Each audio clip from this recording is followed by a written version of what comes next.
As a woman, watching Obsession is deeply uncomfortable, says Gregefa. I'm writing this without having seen the last third of the movie because I've never paused a movie this much or taken this many breaks. I can't remember a horror movie that made me tear up for the possessed party. I've seen a lot of discourse around this movie online, and usually it's by people framing it as a guy in over his head who makes a wish that backfires and demonically possesses the friend he has feelings for. Poor guy. So I went into it thinking it was just that, jump scares, horrors, this off feeling, but what I've seen so far, they say, is so much more terrifying than traditional horror. As a woman, I'm sure other women can relate. One of the core deepest fears for any woman is loss of autonomy. Because then you're completely vulnerable depending on another party that can freely exploit you and treated like an object. It's grape in every sense of the word, complete violation.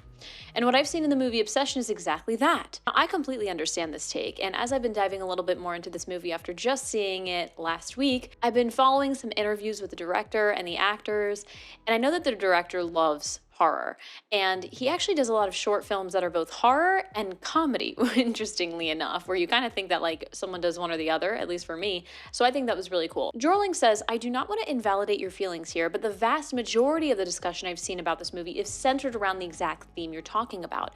I also enjoyed the movie quite a bit, so I also spent a lot of time reading other people's thoughts on it. By the end, it's pretty clear that the intention is for Bear to be seen as quite an irredeemable character. It's not that I love horror or hate it. I watch it sometimes, but I'm also a huge rom-com buff, so I'm always hoping that there's some sort of redemption at the end, or someone's learned their lesson, or there's some sort of like middle ground that ends up happening where like all this horror happened, but in the end, they've learned their lesson. And that was definitely not the ending of this movie. Now, there are spoiler alerts in here, so if you haven't watched it, watch it first for sure. But I also want to call out a really interesting thing that I was listening to this morning with the actor who played Bear, who was saying that they had shot that ending scene, obviously when he makes the decision to unalive himself after this has just gone way too far, right? And so originally in the script, it was that he has, he's doing this, he's like, oh my gosh, no, and then he takes a bunch of stuff. And so they film that scene. Curry, the director, goes, wrapped, everyone's good. And Michael, the guy who plays Bear, says, can we just try one thing? Can we just try one thing? And Curry's like, come on, what are we doing? Like, we're wrapped, like the movie's wrapped. Come on. He's like, can we just try one thing? What if he changed his mind? And we end up seeing that scene in the actual movie where he's in the bathroom. Obviously, she's on the other side. He's in the bathroom. He's made this decision to take all this stuff, but then he reaches his hands down and tries to reverse it, basically. And then it doesn't work. And we're left with him being unalive, which breaks the spell. Nikki popping back into her own body and realizing all of the horrible things that she's done after being taken over by this possession, right? So I just want to call that out because I feel like she couldn't help what she was doing, of course. That's what the conversation is. It's like, what happens when you wish for something? Do you know all of the consequences that come with it? And by the way, if you like breaking down movies and pop culture and music, my name is Kira. This is Studio Violet. Go ahead and hit subscribe if you want to get more of these videos, and like this video if you're interested in it so far. I love these hot takes, don't you? Now, something that I found so incredibly fascinating as I've been listening to more interviews with Curry and the team was that Curry really didn't want Bear's first thought to be, let me reverse the spell. And throughout the entire movie, I'm like, dude, why aren't you going back to the magic shop and immediately being like, I need to unwish my wish, or I need somebody else to do it? But that isn't what he wanted. He's been wanting her to love him for so long. And that was really the biggest issue. I want this to work. If I could just tell her not to cut my hair off at night, if I can just tell her not to be weird at parties, if I can just tell her not to tape the door shut, maybe she'll be normal. Like, that made more sense to him than just reversing the spell. He wanted this so badly, so he wanted it to work. And I feel like that reflects a lot of the times where it can be really hard to remember that I can't control everything. And even the things that I think I want, the dreams I think make sense for me, might not be exactly what I need in this case. This idea, I think in horror, where sometimes we wish for something that we don't understand. On top of my head, because I'm turning 30 in a month, I'm thinking 13 going on 30. She's like, I just want to be 30, flirty, and thriving. And then she becomes 30 and she's like, this actually isn't so great. Like, I want to go back to my childhood. There's been so many movies that have talked about like, be careful what you wish for. I'm thinking Big with Tom Hanks too. Of course, I was feeling bad for Bear throughout, because you have to say, like, we all make mistakes, right? We all say, oh, if I could only have this, my life will be great. And then we get it and we're like, crap, that's not what I wanted. But it's a good conversation to have, where the idea of how much can we really want to control other people's decisions, right? Like other people. I'm thinking about if you're interviewing for a job, this idea that like, I really want them to like me. It's like, actually, that's not your decision. And you don't want to force them to like you, because that's going to actually make work much harder than if they just naturally liked you. Now, Mikey253 says, I think you're leaving out details that paint Bear as a more conflicted character than you're giving him credit for. Nikki is unquestionably the primary victim of the curse. And that's a really great statement. Like, Nikki is the victim. Honestly, I was not thinking of that throughout the movie, because I wasn't even thinking about where Nikki was at this time. We're just seeing like all these crazy things happening to Bear and how I feel really bad for him, that we're almost forgetting that like, just because you can't hear her, just because you can't see Nikki doesn't mean that she's not struggling too. I think that's a good thing to think about in life. We're seeing things online of people who have a lot of visibility, a lot of followers. We don't see the people who don't. They go, Nikki is unquestionably the primary victim of the curse, but Bear had no real expectation that his wish would do anything. When it actually worked, he was visibly overwhelmed and genuinely hesitant to act on it. The curse is what keeps pushing the situation forward, and that tension is kind of the whole point. I don't think your perspective is wrong, but framing Bear as a stand-in for predatory nice guys flattens what the movie's doing. If he was simply entitled and self-serving, there'd be no horror. And that's a really great point. Like, we want to root for someone. We want somebody who is likable. And it's hard, obviously, to root for Nikki, because all we know is that's her body and it kind of seems like it's Nikki, but we don't see that she's somewhere else. Whereas we see Bear before, we see him after, we see that he's struggling, we see he's just a guy who's in love with his best friend, and it's hard to not have sympathy. And yeah, like, it would be really hard to have an unlikable person be a victim, because you're kind of just like, just kill him, whatever, we don't care. Like, we want to care about him. The movie seems less interested in absolving Bear than in showing how violations of autonomy don't always come from people who see themselves as capable of harm. That's not a defense of him, it's just what makes it unsettling. And I think that's the thing. It was just like an innocent little way. And even the way he said it, it wasn't like, I need her to like me. Like, it was just this frustration where he almost said something and he didn't, and she's walking away and he's like, did I just which, blah, blah, blah. You know, he just threw it out there. It was of desperation. It was of self-hatred, really, that he didn't say anything. It wasn't this like, I hate you, so I need you to like me.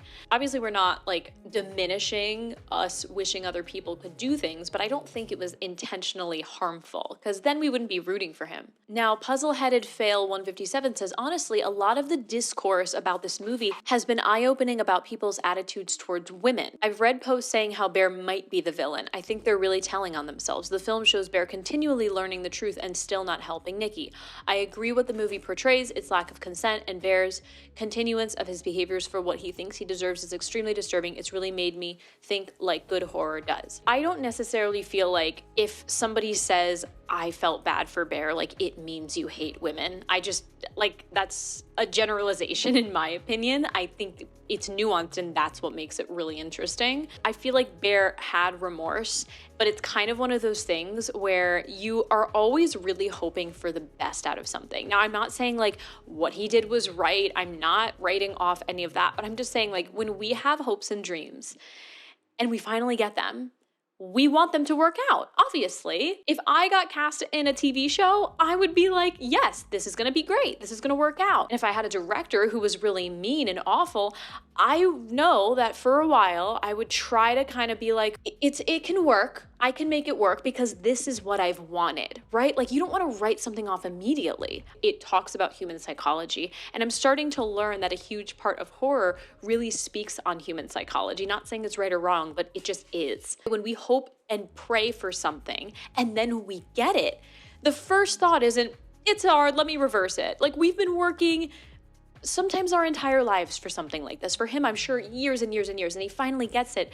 So I empathize with the idea that when you get something, your immediate reaction is not, let me reverse it, this was a mistake. You've been waiting for this for so long, so you're gonna be like, okay, maybe this can work. I would probably do the same thing and just hope for the best. We're always hoping for the best. CRMZNCLT says, Obsession, why Nikki started to break down. I love the movie. I've been seeing a lot of discourse on it, including some things that I never expected other people to think. One big theory I haven't seen talked about is what makes Freaky Nikki go from the ideal montage girlfriend we see at the start to very quickly breaking down into more creepy and unnatural activity. While some say it's to do with real Nikki trying to fight back or because she becomes more obsessed over time, I think it's interesting to think about it in a different way. Freaky Nikki begins to hate Bear. Towards the end of the movie, it's easy to see that Bear is the real villain of the story. While we could sympathize and root for him from the start, completely, totally agree. Like, we can say that he's the villain and also sympathize and empathize with him. It's very obvious by the end that he's a coward and repressing his own obsession for Nikki to the point that he would knowingly sleep with her body while it's being piloted by a being she has no control over. At this point, we not only root for real Nikki, but also for Freaky Nikki, who is as much a victim of Bear as her real counterpart. I'm guessing Freaky Nikki is like post-wish Nikki. She is created to satisfy Bear's obsessive, superlative understanding of love, and when he gets his wish, still fails to reciprocate those feelings back to her. She can't physically understand why he's afraid of her, why he won't stay with her, and it drives her closer and closer to insanity. But not only is her desperation making her break down, she's beginning to resent Bear just like the real Nikki does. This is like the one thing in the movie that I just wish there was a little bit more about, and I've been listening to interviews with Curry, the director, and I specifically heard him saying he did not want to dive into like the magic of it and where she is and how it happened, which obviously he has every right to make all those decisions. It was still a fabulous movie. But for me, who likes fairies and magic and explanations, I was hoping to know where Nikki was. We only had that one scene when she was asleep and we hear her without Nikki's actual mouth speaking, and I wanted more of that. I thought it was going to start going to where he was going to strategically try to wait until Freaky Nikki goes to sleep and then communicate with the real Nikki. I thought that's where that was going, where he was gonna try to take a lot of naps with her, have like a timer set for whenever she goes to sleep and just wake up and then start talking to her, but it didn't go that way. What this poster is saying is Freaky Nikki is sarcastic to him. She teases him about how this is all his fault, his wish, his desire. She puts photos in his lunchbox that says "not me" in perfect handwriting. Ooh, I forgot about that. She stands in front of all of Bear's friends and reads out a poem she wrote about how she knows exactly what she is and what Bear has done, and how at the end of it all, even though he knows it's wrong, he will come back to her because he is diseased. Yeah, I didn't break down that poem about like crazy stuff, that Hansel and Gretel poem, I think it was. I did not break that down yet. If he doesn't, she will carve what she wants out of him by force, just like he did to the real Nikki. It's not so much a theory as much it is a headcanon, but I like to think about it this way. I like to think that in every version of Nikki, she is made to see what Bear really is and detests him for it. Even in the beginning, literally right before he cracks it, she's like, if you want to tell me you like me, now is the time. And you could sense there was frustration in there because she just wanted him to say it.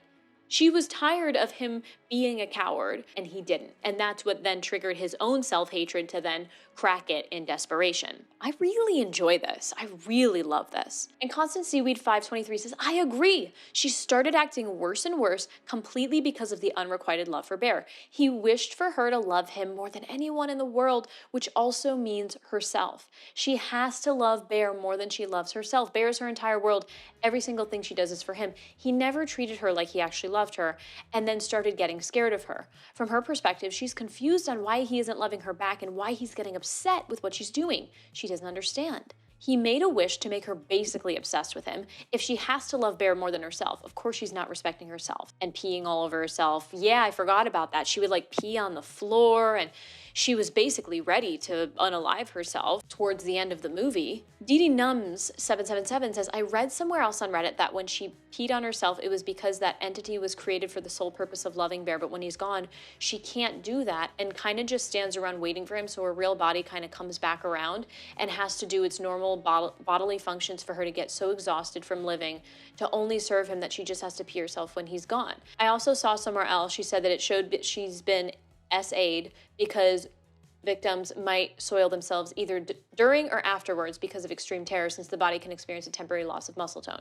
There's definitely some interesting bodily dissociations throughout that I never thought about after the movie. That was not one of the shining lights that I was thinking about, but it makes so much sense. And this is why I usually like to watch movies more than once before I do these videos, but I just had to do it because everyone's talking about it and I saw it in the theaters, so I feel like that gives me a little extra detail to attention that you might not see at home. Historical Storage 43 says, the way I like to think about it is that Nikki was created by a god, Bear, and that god was denying her the purpose for which she was created. Basically, when Rick creates that robot and tells its only purpose is to do the stupid thing, and then it says, oh my God. Yeah, this idea of playing God, but then having to live with the repercussions of it, like Bruce Almighty with Jim Carrey, where again, be careful what you wish for. And then he ends up becoming God and he realizes everything's on my shoulders now. Everything's on my shoulders. I have to take responsibility for every single thing that happens in the world and in the universe ever. Alone After Hours says, I interpreted these moments of rebellion to be the real Nikki slipping into the consciousness of Wish Nikki. We know real Nikki was a story writer, hence the Hansel and Gretel narrative. I interpreted the progressive breakdown of Wish Nikki to be a feedback loop of her love that was so strong that it snowballed into a manic possessiveness and paranoia about Bear. Well, and Curry talks about this as well, where in a lot of horror movies, the machine and someone's trying to unalive other people, and it's kind of just like that's the purpose of it, which, you know, that's the purpose of some movies. But with this, I remember him explaining in an interview is like, how far would you go for obsession, for love? And that's why we see her, she started lying about her dad. There was emotional manipulation. And it really reminded me of past relationships that I've had of people who were very emotionally manipulative, where one second they completely explode. And then the next second they're like, oh my God, I'm so sorry. And so all of a sudden you're gaslighting yourself and wondering, am I being too hard on them? Because now they're being really nice. At least if they're awful all the time, you can kind of be like, look, see, aren't they awful? But it brings you inward when they start flipping like she was. I remember having this boyfriend in high school. He would constantly like tell me what to wear and tell me what to do and tell me who to be friends with and who not to be friends with. But what he would do is when I would get mad at him, he would love bomb me and just like buy me a bunch of things and be like, look, I got you your favorite candy and I got you this and I got you that. And like it won me over the first few times. And then I'd be like, you can't just do that and then buy me things to like make it better. But that's part of a mental and emotional manipulation, whether people understand that they're doing it or not. A lot of people do it. I have a friend who is a coworker in the workplace and she ends up having to do all of his work because he's really lazy, but then he'll buy the office donuts. So that's like his emotional manipulation to be like, oh, well, you owe me, right? Like you owe me. And that's what makes this movie so interesting is it's not just she wants to unalive him, right? Or someone wants to unalive somebody else. It's the mental part of how far will you go to make sure someone stays with you. You can see them at all times and they are completely and utterly in love with you and just you. Old Factor 2595 breaks down the things nobody talks about with Ian and Sarah. Both of these characters really withheld information, basically, to leverage friction between Bear and Nikki. We find out later that Ian and Nikki had been hooking up, and Bear did not know that. And we find out in the car that Sarah really has a crush on Bear. And Bear starts to realize that she does too until Nikki comes in and ends that very quickly. Ian is the toxic passive-aggressive bub. He's trying to sabotage Bear by trying to act all snobbish and this bad boy flair and whatnot. And then for Sarah, she knew everything this whole time, minus the one wish Willow. She knew about how Nikki felt about Bear as a brother and the hookups on and off between Nikki and Ian, and only waited till Nikki and Bear became a thing to tell him. Folks are commenting like the movies were a bunch of insecure 21-year-olds and what would be the worst possible outcome for a bunch of insecure 21-year-olds if the supernatural got involved. We are dumb at this age. A lot of this movie, which I absolutely love, and we're gonna break down in a little bit, this is a very young production crew and cast. Curry Barker is 26 years old. The entire cast is relatively young, which I absolutely adore. And the budget itself for the movie, I believe was like $700,000 or $850,000, like less than $1 million for this movie that has been exploding in theaters by a bunch of like mid-20 somethings. Like I love that. We're gonna talk about that in a little bit. And I also love how self-aware it is because they're basically reflecting on how 21-year-olds, we don't know what we're saying. Like, I remember saying that I wish for things all the time and never thinking twice about it. And now every time I say something like that, I'm like, let me knock on wood. Or you know what? I don't want to wish for something I actually don't fully understand. And maybe that's just me watching too many be careful what you wish for movies, but I think there's a truth to it as we get older. Everyone's a bad person in this movie, except maybe probably Nikki, but we really don't ever know her enough to judge, says someone. And Infinite Artifact says, disagree on a lot here. To call Ian selfish for sarcastically wishing $1 billion when he thinks Bear is mad at him for sleeping with Nikki and seemingly messing with him is wild. Now, I didn't read the whole thing because it was honestly a little hard to read. It was like a huge run-on sentence. But that scene did infuriate me. I mean, I was trying to come at it from both sides. Like, if I had a friend come to me and be like, I just wished on something and it came true and that's why everything has been happening, I would be like, that's a little crazy. But I do think it pushed it a little too far when Ian was like, I want $1 million. He was an a-hole and that just further proves it. And he did not need to do that. But I think that showed his character quite well. Also, Ian broke it off with Nikki, probably because they don't vibe, and Ian seemed genuinely stoked for Bear when they came into work together the first morning after. I don't agree with that. I don't think Ian was happy at all. In fact, I remember that one scene, the first time they came to work after the spell had happened, Bear was like, listen, Nikki's acting a little crazy, and Ian was like, you know what, I'm gonna drive her home. I was so confused. I was like, why would he drive her home? And then he was like, oh, she's fine, just don't invite her over. Like, obviously he was trying to hook up with her, or maybe they did, I don't know. She probably didn't let him, and he was probably upset by that. I think Ian was a tool. Now, Infinite Artifacts continues saying, Sarah's in no way to blame for what happened because she was way too shy to admit her feelings for Bear. That's absurd. Yeah, she definitely didn't seem that concerned over Nikki. Nobody did, not even Ian, but this doesn't make them villains, it just kind of makes them crappy friends. Obviously, we know she was possessed, but is that the first thing that people are thinking when something like this happens? I do remember Sarah kind of just being annoyed by her and caring more about Bear's well-being and safety, and then we realized, oh, well, she has a crush on him, of course she is. But it was concerning to me that they weren't telling Nikki like she needs to go in a home, like she's being really scary. You would think it's a friend group, but when you think of the love triangle, Sarah's gonna care more about Bear than she's gonna care about Nikki. Is that right? I don't know. That's just what it was. That's just what the situation was. You know, I think she was trying really hard to protect Bear, but I think at a point there was a breaking point for her as well where she just had to say, listen, they're hooking up and she's being crazy. And you know, I think there's the breaking point for Bear as much as there was the breaking point for Sarah. And unfortunately for both of them, very quickly after that, things went downhill. A top 1% poster, this movie made me realize how far Hollywood has fallen. 2 unknown actors did a better job in 3 weeks of shooting with a budget of less than $1 million than any A-list celebrity I've seen in years starring in 100 million plus movies. We need more of this. Now, before I read on, this is exactly what I was thinking. Like, I had to dive into this because when I learned that Curry literally started as a YouTuber and an indie was like a Twitch streamer in between auditioning for movies and television. Now, this wasn't her first acting project. She was in other projects, but just knowing those 2 things made me so excited because as somebody who's on YouTube and also actively pursuing roles, I love this so much. And I think it shows so many different things, how people in the film industry are going to be multi-hyphenates, and that's just gonna be part of the landscape. Usually we're used to like, oh, someone's on TV, that's all they do. But nowadays, when streaming platforms like Twitch and YouTube are a thing, how cool is it that people who got started there are now acting in like feature films that are in cinemas? Like, that just gives me so much hope, and I'm so obsessed with it. Scary String 8636 says, out of touch people write out of touch movies. Like out of touch people writes out of touch songs. Every celebrity has an expiration date where they will become completely out of touch with the average viewers.